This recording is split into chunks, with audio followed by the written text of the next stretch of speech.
Hi, Frank here, Elkhorn Guitars and Music, ecgmusic.com. And I'm just opening up for the day. I tend to do a lot of work on our website earlier in the day and then come in later the day. I'm up front right now. But when Maria gets here, I've got to move because this is her desk. Anyways, I thought I'd go live because I'm just finishing up on a couple of little projects. Uh, Nobody's joining me yet. May not. I didn't announce I was going to go live. Even if I announced it, I probably could announce it a week or a month or a year in advance, and I don't have a huge live audience. But I do like, on occasion, to go live in case somebody's got some questions that I can answer while I'm working on a few things for customers, repair jobs in particular. Doing a bass restring using Ernie ball, Slinkies, the Flatwounds, the world's first and only Cobalt flat. And I got to give a shout out to Ernie Ball because really I was a string or two short on this, and I contacted our wonderful rep Angelo, and he got me the two strings I needed very quickly because really I needed it for a 5-string bass. And also I was blasting some music a little later a few days ago. I wouldn't recommend that when you're using expenses, but they're not bad price for Cobalt and Flatwounds. Flatwounds are generally more expensive than round wounds, but I love them. I will say, people always ask us, "Hey, do you have Flatwounds?" We generally don't stock Flatwounds on bass. I mean, they're a little bit more expensive than round wounds. Most people do. They're familiar with round wounds. Flatwounds, you put them on, people really do love them, but you might not need to change your strings for a long time. It's a different feel, obviously. I like the feel as far as restringing them. You've got that nylon cord up at the top. It can be a little bit tricky, especially when you are restringing a bass and you've got music blasting. So I wouldn't recommend that because I'm not sure. I don't know if that's why I snapped one. Usually, I didn't think I overtuned it, but tension on the new strings, and sometimes that's why people pay somebody that does a lot of restringing jobs, because the strings, if you snap them or break them, you don't want to have to order some more and get some new ones in. But again, I really appreciate our wonderful rep, Angelo, Ernie Ball, getting us these so quickly. We love everything Ernie Ball does, and Angelo in particular. Anyways, that's my little 2 minutes and 30 seconds. I'm going to go grab a couple guitars. I also wanted to talk about, while I'm tuning these up before Maria gets here, because I don't have to move. The party's over. And all 0 of you watching me at the moment, there's one person, thanks for joining me. I do try to catch I've only gone live a few times in my life. I probably should hook up one of these podcast things or whatever, but I'm never sure if I'm going to do this on the fly or up here at Maria's desk or whatever. But I'm going to grab a couple of Breedloves. If you happen to see a couple of the shorts that we had yesterday, we were receiving several Breedlove guitars in, and I'm going to grab a couple of them because I wanted to talk about a misconception about the finishes on what's called a tiger's eye finish, because I had at least one customer that thought that the tiger's eye meant more about the actual, what I call book matching and the grain of the wood versus the actual finish. So I'll grab a couple of examples and I'll be right back.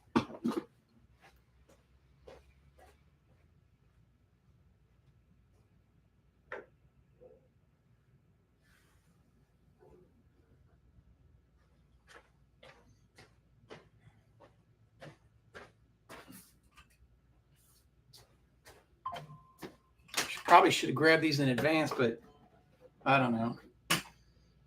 I just thought of this concept because I wanted to tune them up and then get into the bass project. Let's see what I've got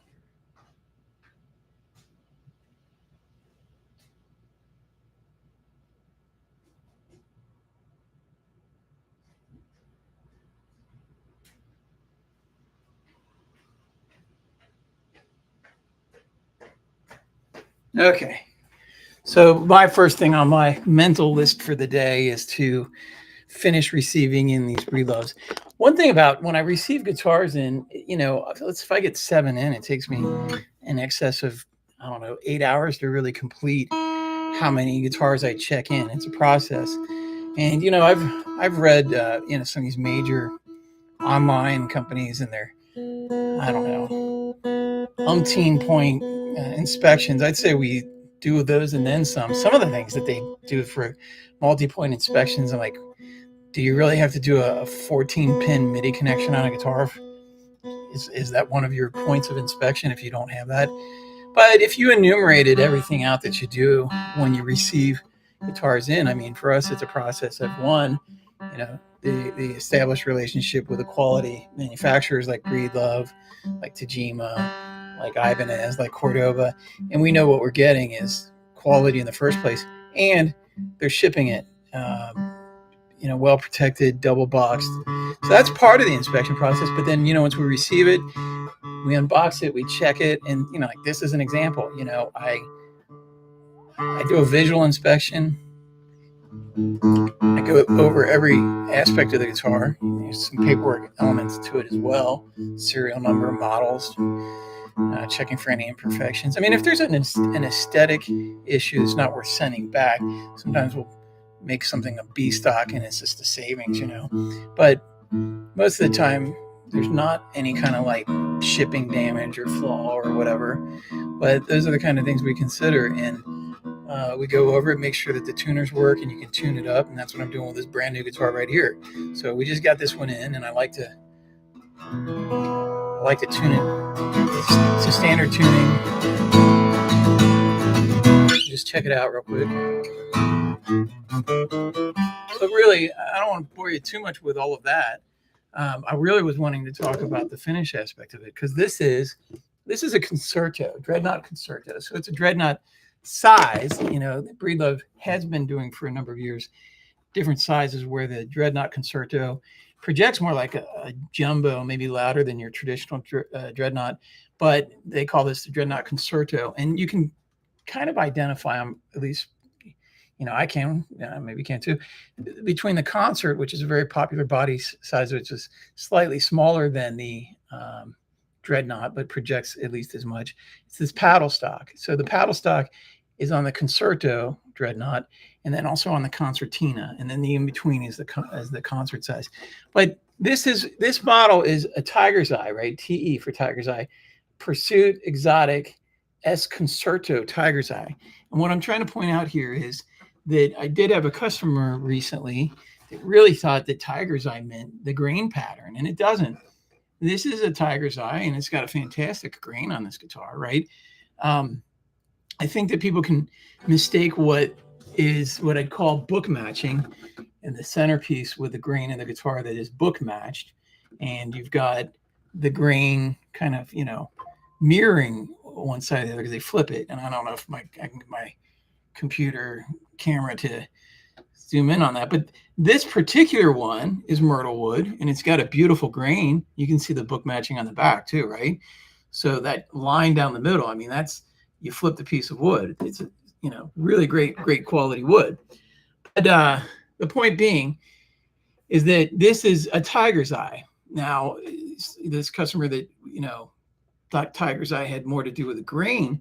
No, it's the amber finish. And I don't know if my camera's going to stay on this. I've learned that live will stay up for a while, or at least I can put it up or something. I don't know, but hopefully you can still see me. I'm actually just reading from a website, not their website. A Breedlove's Tiger's Eye finish is a transparent, deep and alluring color that mimics the natural golden brown and banded appearance of the Tiger's Eye gemstone, protecting the guitar's tonewood and highlighting its natural grain while symbolizing the strength and balance of the stone.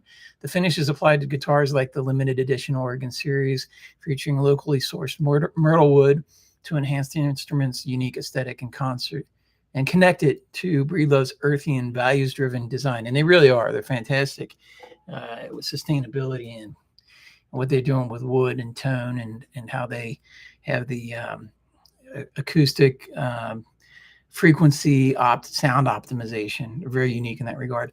But anyways, getting back to the Tiger's Eye, it's really aesthetically pleasing, and it mimics the Tiger's Eye stone. The finish is designed to replicate the iconic silky luster and golden brown banding of the Tiger's Eye gemstone, the gemstone. So that doesn't have anything to do with a grain. Some people like a grain It's really heavily pronounced. And, and I will say myrtlewood is a gorgeous, gorgeous tone wood, and it's got features of other tone woods, right? So, I mean, that's part of why I'm in love with Breedlove, but they do other tone woods as well. But, myrtlewood is very exotic looking in and of itself with a grain. Some people want all of that, grain pattern. This has got a cool looking grain pattern, and it's got some really cool things happening with it. I mean, you probably can't see it here. I mean, I would say this grain pattern in the center here, there's like a couple of eyes. And I think the luthiers, they pick a piece of wood and they look at it and they say, what's the most beautiful guitar I can make out of this, beautiful wood? And they do a great, great job. But again, the grain doesn't have anything to do with this finish. It's the coloring, it's the transparent and deep quality of the finish. Shows the unique grain of the underlying tone wood, such as myrtle, underlying tone wood, right? So it's, they use it because it's, well, I'm going to read again, myrtlewood or mahogany to show through, giving it an alluring and eye-catching depth. It's the finish that makes it, the tiger's eye. So this is a tiger's eye. Let me show you an example of another one that I think it's going to be the same model. I gotta be careful here because it's kind of a tight little space. But actually, I'm going to put the one down because I really keep an eye on any little denting, nick, chip, because I don't want to have to mark it down the B stock if it gets a little aesthetic thing. So these are fresh out of the box. They're gorgeous. Shipped to us yesterday. I'm still checking them in. But look at this one. This one is a tiger's eye as well. It's actually the same Pursuit EXS Concerto TECE. Let me just double check without looking at my paperwork. Make sure that I'm not missing something on the. Yeah, but I ordered two of the same thing. It's the same. It's the exact same. I got to look overhead because I got some Music Nomad stuff hanging up there. It's the exact. I hope the camera's still on. I can't tell. It's the exact same model and guitar. It's just the difference between grain underneath, right? But they're both tiger's eye. They're both equally tiger's eye, right? It's the finish that makes it tiger's eye, not that grain that's book matched in the center. This one does have a more pronounced exotic grain you can see, right, down at the bottom, but that's not what makes it a tiger's eye. And I think that that's what happens sometimes is, and people like different grains. Some people like a lot of grain, some people don't, right? So, for me, it's you're going to want to see this one's out of tune. I got to tune the one there and I grabbed this other one. It's, sure, looks can be important, but also, I'm not going to go strictly by the grain. I want to play it. I want to hear it. I find that every one of these Breedloves, especially with all the features that they put into them. I mean, when any solid top guitar, and theirs are always all solid tops at any price point, they're going to sound fantastic. I love the quality of the tuners. I love the quality of the wood, the craftsmanship across the board, and the value. And but the point is, two guitars, same model, the grain's going to be different. And you also have to keep an eye on the stock pictures, right? I mean, we try to get them in and take pictures of each one. Sometimes that's difficult to do. But any one of the guitars can vary from a stock picture. So, if that particular picking out your guitar is so vitally important, I don't know. Any one of them are going to be great, in my opinion. But let's try not to overshoot this here on this G. They're always flattened out for shipping, which is nice. So there'll just be a hair flat. Well, it's about a step actually, but just slightly tightening into them. If anybody's got questions about tuning,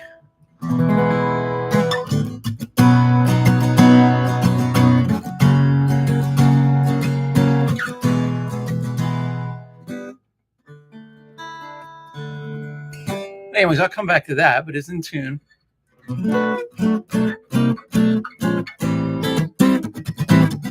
Beautiful. Anyways, so I part of our multi-point inspection is, checking it out, looking at the grain, looking at any, if they send us something that's bad, we're going to send it back. But that doesn't happen because they send us quality stuff because they do fantastic quality with Breedlove. Anyways, I'm 14 minutes into this and I'm largely talking to myself, but that's cool. I just wanted to check back and see if there were any questions. But, you know, again, more pronounced grain pattern, but that's not a more pronounced, I'm trying to avoid the reflection there. That's not a more, I wouldn't call that a more pronounced tiger's eye. They're both that tiger's eye gemstone kind of color. That's referring to the finish, right? Kind of an amber kind of finish. It's beautiful versus say like, I mean, the depth of it, and that does draw out the natural grain. So I love it. But again, this one, let's see, how do I do that? Like this. I don't know what I'm doing here. This one, okay, I got it reversed. So this is the same model as this, just a different book matched grain underneath, but both tiger's eyes and just equally as much tiger's eye. And these are the Dreadnought Concerto because you got the paddle stock. Anyways, I'm going to hang them back up and I'll finish checking these in here in a little bit. They do have onboard tuners, but I tend to use my tuner because I like to use my tuner. I'm less likely to forget and leave the battery on. Anyways, I got to grab that bass, and then I'll talk about Flatwounds. And then I'll probably shut the video off, but if somebody's got a question. And again, I didn't advertise this, but I may keep the video up, and if there's some questions, you can always put them in the comment later. I'll be right back. Comments later, I should say. I put these in that acoustic room.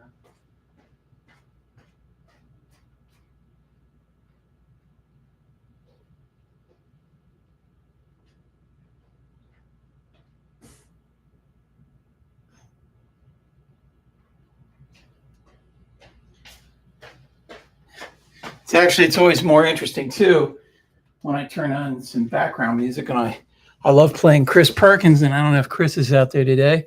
Sometimes he joins in, but I'll put Chris Perkins' great album on, Honeybee. He's got a few great albums, actually. It's just his newest, and I enjoy listening to it. So see if I can connect up with our speaker back there. Bluetooth.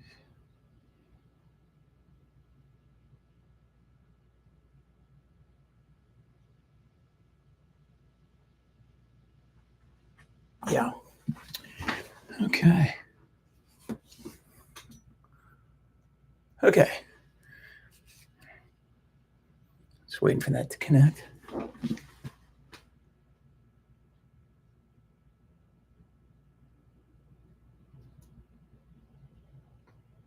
It's a very pleasant album.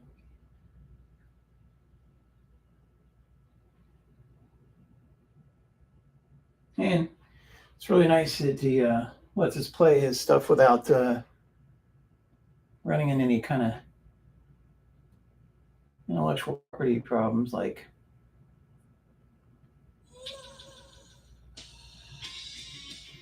because he gives us permission. I appreciate that, Chris. Just trying to connect up to my PVXP 12 speaker.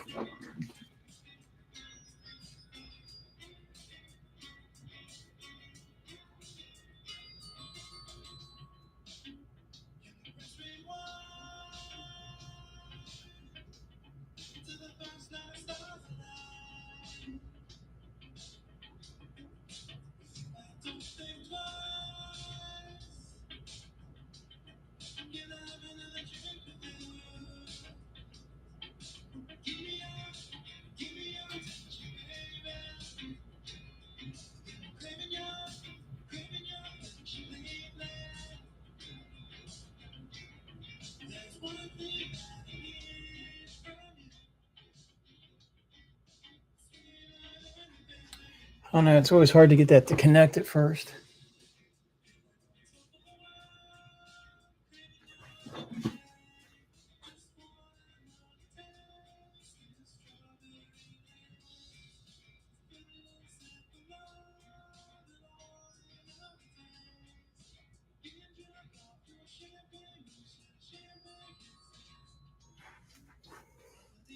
I'll probably edit all this downtime out.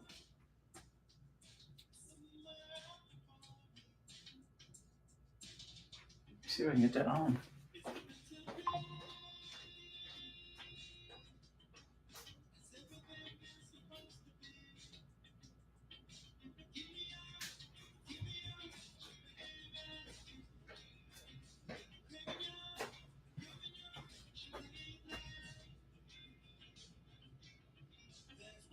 There we go.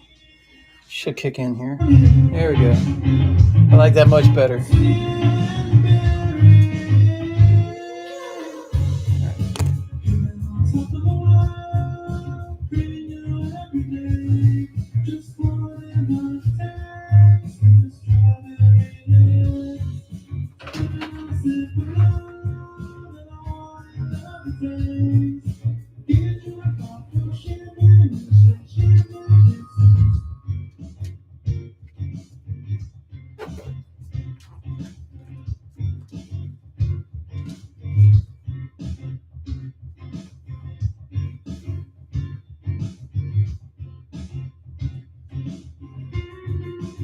Hello.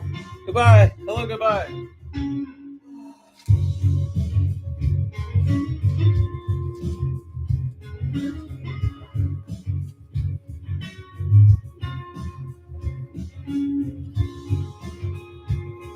All right.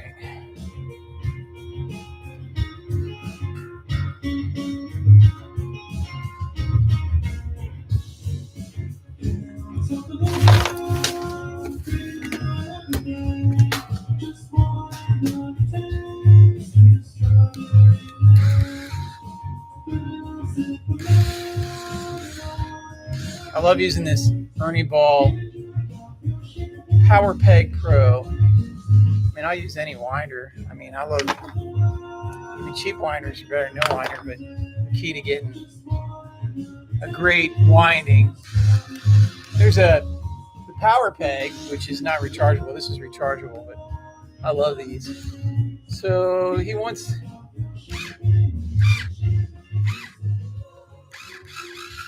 finishing up on this. That was Champagne Kisses off of Honeybee with Chris Perkins, his latest album. Check out Chris Perkins. So, anyways, I'm taking the last string off here. Most of the time, I will take them all off and clean up a bass, but on a restring job. And I sold this bass, I don't know, 2-3 years ago. Really great customer, very nice. We don't do LTDs anymore. We do Ernie Ball, Sterlings, and Ibanez and Tajima on basses. I'm trying to think if I'm missing. Well, Breedlove acoustics.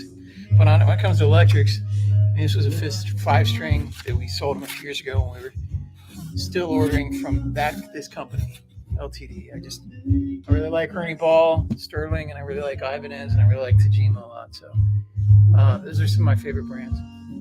Anyways, I'm looking for my string cutter. Let's see here.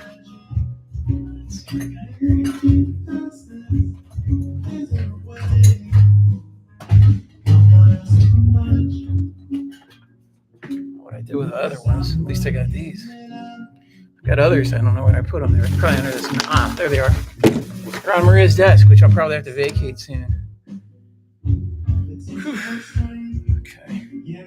Oh, speaking of strings, if you're local and you've got phosphor bronze strings, we are recycling. We've got a friend that makes jewelry, and we've got them on our website. It's recycled guitar string jewelry. It's really cool stuff. She does a wonderful job, but we are going to start collecting technically we are collecting ours, any phosphor bronze strings, because she makes jewelry out of the recycled strings. I don't think she likes flatwounds. I didn't ask her about like flatwounds for bass versus guitar, but I believe it's regular round wound phosphor bronze acoustic or electric that she makes some great jewelry for her and her family. And we got it on our website. Check them out at ecgmusic.com under the jewelry section. Really love it. Out of recycled guitar string. That's actually part of why I clipped the end off of that, so that this could be potentially recycled. I don't know.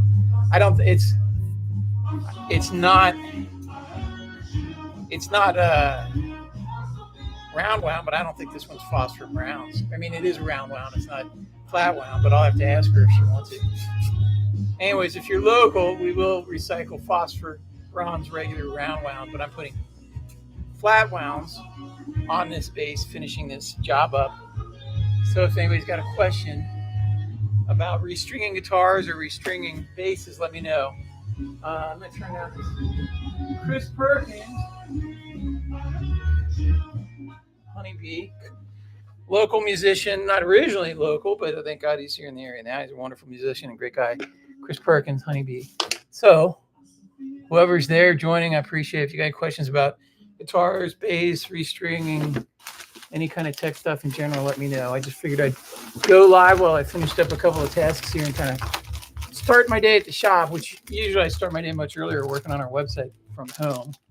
But here I am now and doing a few things while we don't keep like regular retail hours. I just do everything by appointment, and I think that works better. But a lot of what I get requests for are repairs. Some of it we do in house. Some of it we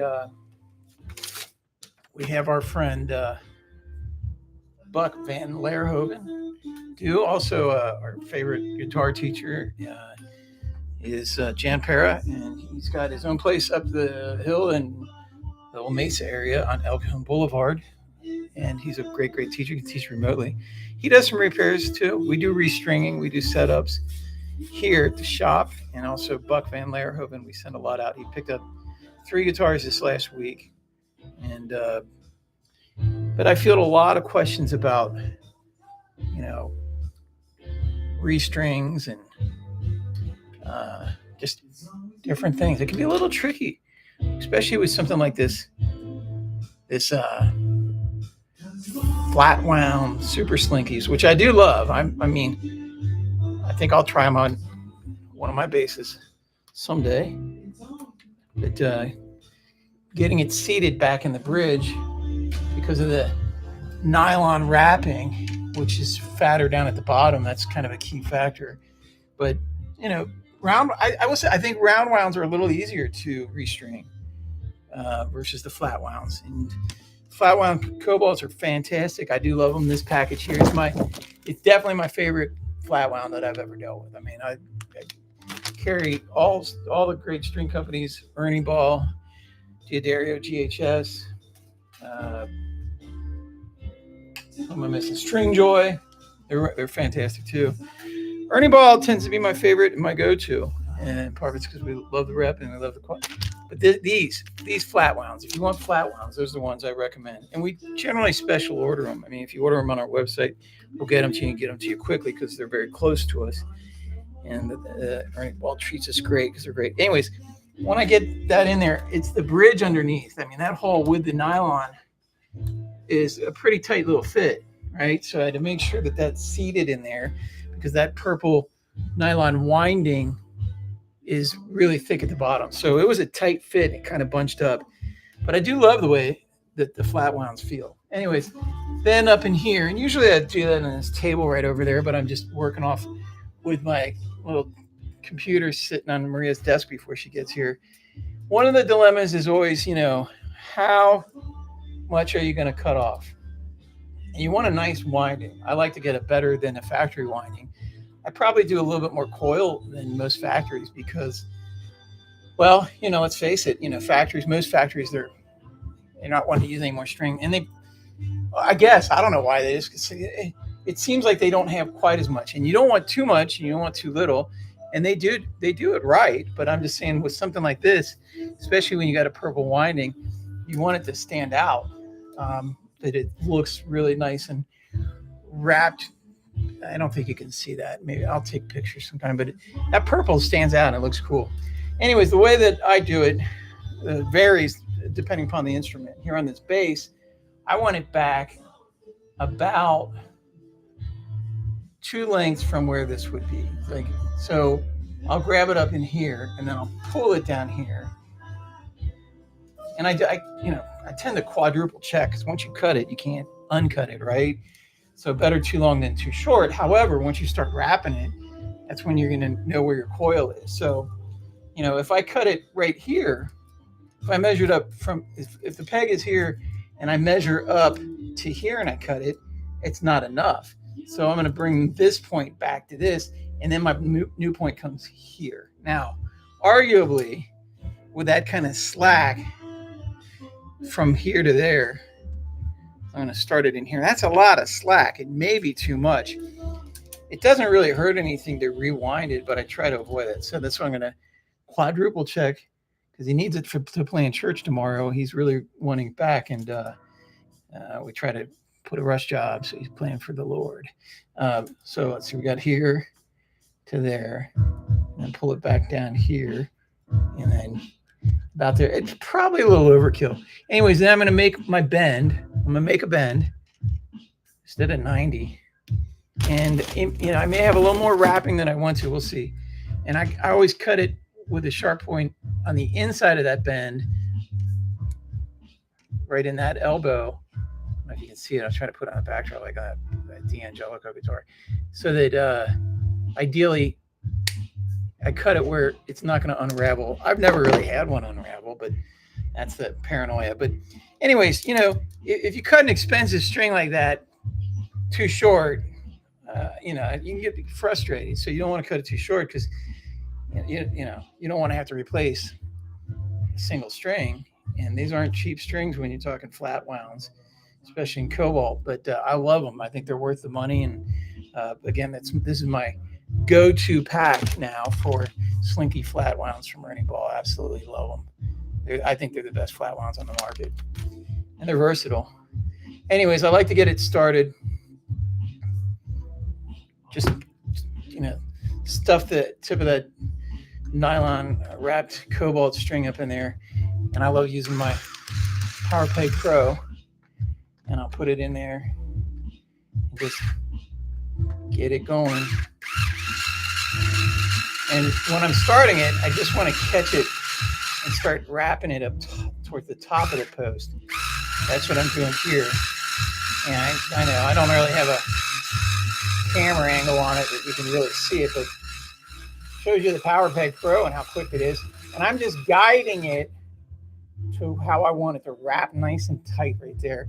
And I'm putting a little bit of downward pressure on it, and as I go. And any adjustments I'm going to make, I make early on, because it's going to keep it nice and tight and look much better. And I also tend to look at it like, well, how much extra did I put on there? Am I going to need to adjust?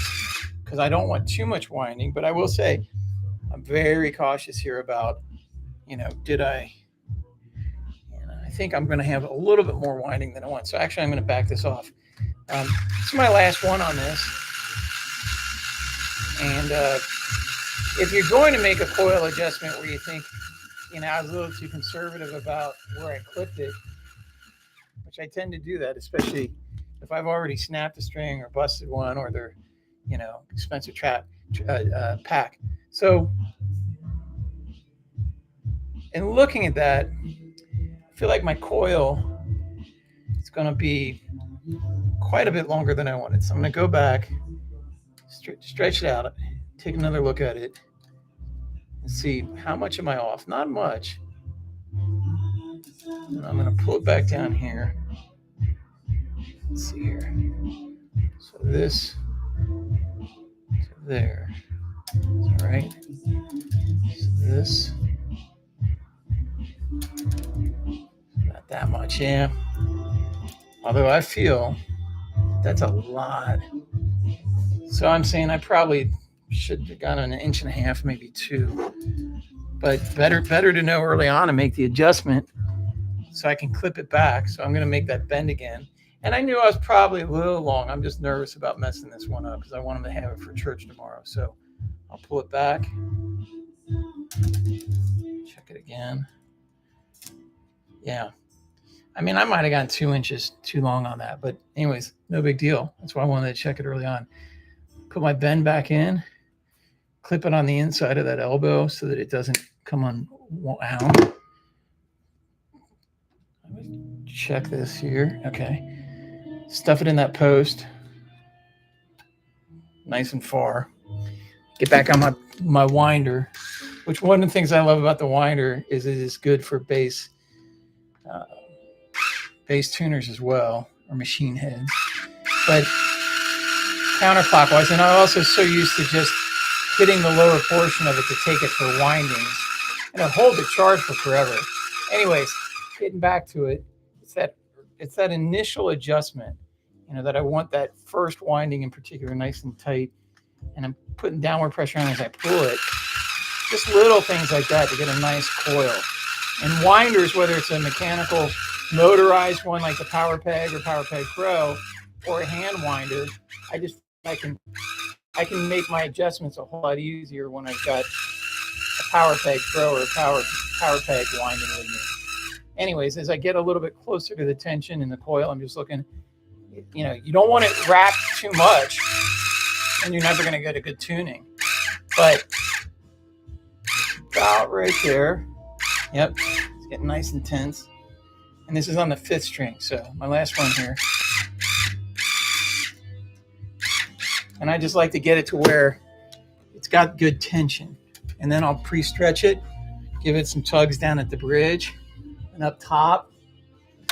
The others too. Some pre-stretching in here. I mean, these Slinky Flatwound electric bass Cobalts, they're going to hold tune for a long time. That's a real advantage to these Cobalts and the Flatwounds. It's this pack here. I've seen it. And I don't know about you. I mean, I've been playing a lot of years with different instruments, and I've restrung a number of basses, but it's, Flatwounds, a little bit of a different beast, at least for me, because they're just not as popular for a few reasons. I don't know if I'm looking at this chat thing. I'm not very familiar with this. I don't go live very often, but I'm learning.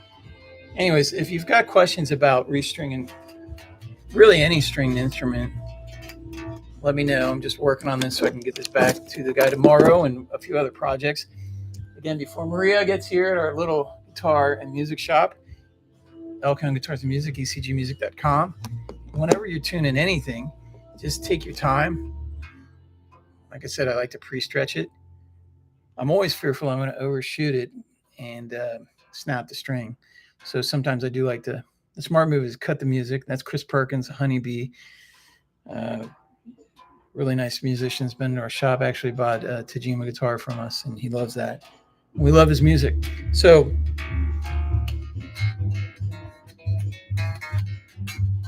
just running through the strings and just, new strings stretching and seeing where they're at before I really tune it up so I don't overshoot it.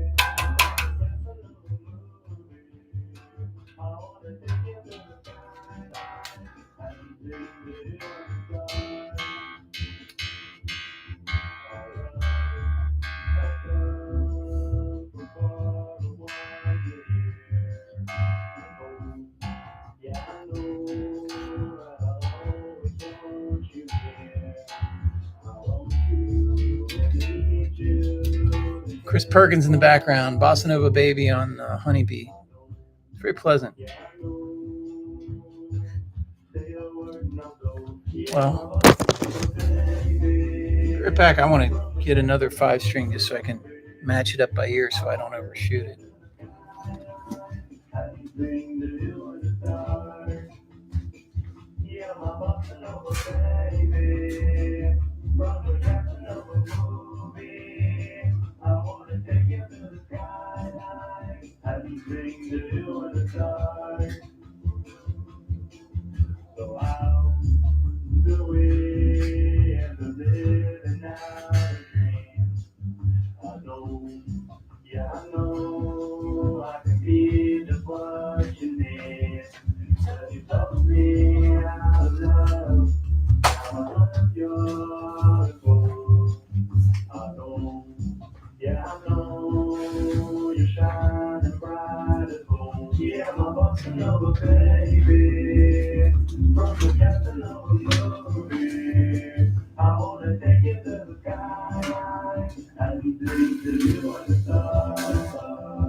close.